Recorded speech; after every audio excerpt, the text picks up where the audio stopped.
తెలంగాణలో ఒక రాష్ట్ర ముఖ్యమంత్రిపై సోషల్ మీడియా అటాక్, ఫ్యామిలీని దూషిస్తున్నారు, వాళ్ళ కుటుంబ సభ్యులను కూడా సోషల్ మీడియాలో వల్గర్ కామెంట్స్ దూషిస్తున్న పరిస్థితి.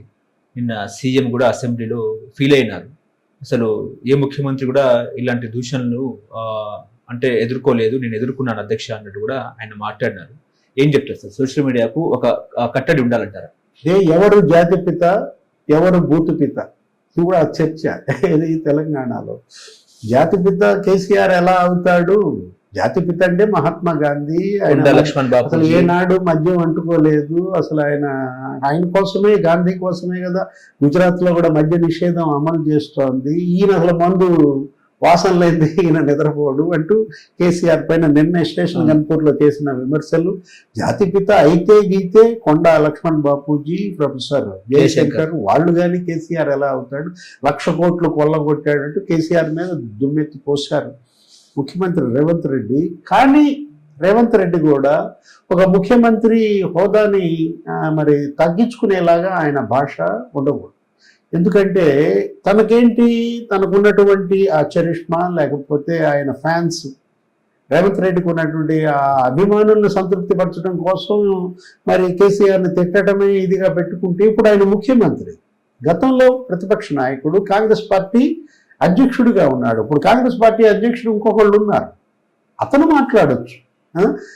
మహేష్ కుమార్ గౌడ్ ఎవరు ఆయన చేసిన నేపథ్యంలో పిసిసి అధ్యక్షుడిగా అతను ఏదైనా నోరు జారిన ప్రజలు పట్టించుకోరు. కానీ ముఖ్యమంత్రి నోరు జారటం అనేది ప్రజల్లోకి అది ఒక రాంగ్ సిగ్నల్ వెళుతుంది. అదేవిధంగా కేటీఆర్ ఏంటి, రేవంత్ రెడ్డిని రెచ్చగొట్టేలా చేస్తున్న వ్యాఖ్యలు, రేవంత్ రెడ్డిని ఉద్దేశించి అతను ఏంటి, దీక్ష చేయి, ఢిల్లీలో కావాలంటే చచ్చేదాకా దీక్ష చేయి అనడం.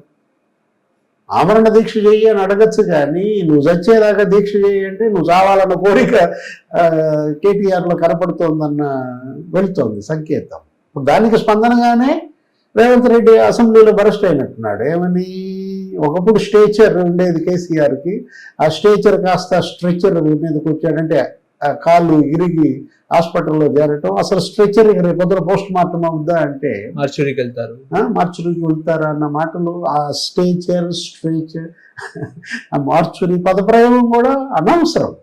ఇప్పుడు ఇవాళ రేవంత్ రెడ్డి పైన బృహత్తర బాధ్యత ఉంది. కేంద్రం నుంచి నిధులు తీసుకురావాలి. ఆయన చెప్పారు ఏంటి, వరంగల్కి మరి ఔటర్ రింగ్ రోడ్ తీస్తున్నాం, ఇంకా చాలా వరంగల్ అభివృద్ధి చేస్తున్నాం, ఏంటి ఎయిర్పోర్ట్, ఇంటర్నేషనల్ ఎయిర్పోర్ట్ తీసుకొచ్చాను, ఇప్పుడు కోచ్ ఫ్యాక్టరీ కాజీపేట వర్కౌట్ అవుతుంది, తీసుకొచ్చారు. ఇంకా తేవాల్సింది ఏంటి, బీజేపీ పైన ఒత్తిడి ఎలా పెంచాలి. ఒకవైపు ఆంధ్రప్రదేశ్ చాలా నిధులు తీసుకువెళ్తున్న నేపథ్యంలో తెలంగాణకి నిధులు కోల్పోకుండా అటు మోడీతో సత్సంబంధాలను కొనసాగిస్తూనే తేవాలి. వాళ్ళన్న విమర్శలను పట్టించుకోకూడదు. ఏది, పెద్దన్న అన్నందుకు కూడా అప్పుడు రేవంత్ని విమర్శించారు. మోడీ ఉద్దేశించి పెద్దన్న తరహా మీరు పాత్ర పోషించాలంటే తప్పేముంది. ఇవాళ బీజేపీ కిషన్ రెడ్డి పైన కూడా బాధ్యత ఉంది, బండి సంజయ్ కూడా. నిధులు తీసుకురావటంలో రేవంత్ రెడ్డి, బండి సంజయ్, కిషన్ రెడ్డి పోటీ పడాలి కేంద్రం నుంచి.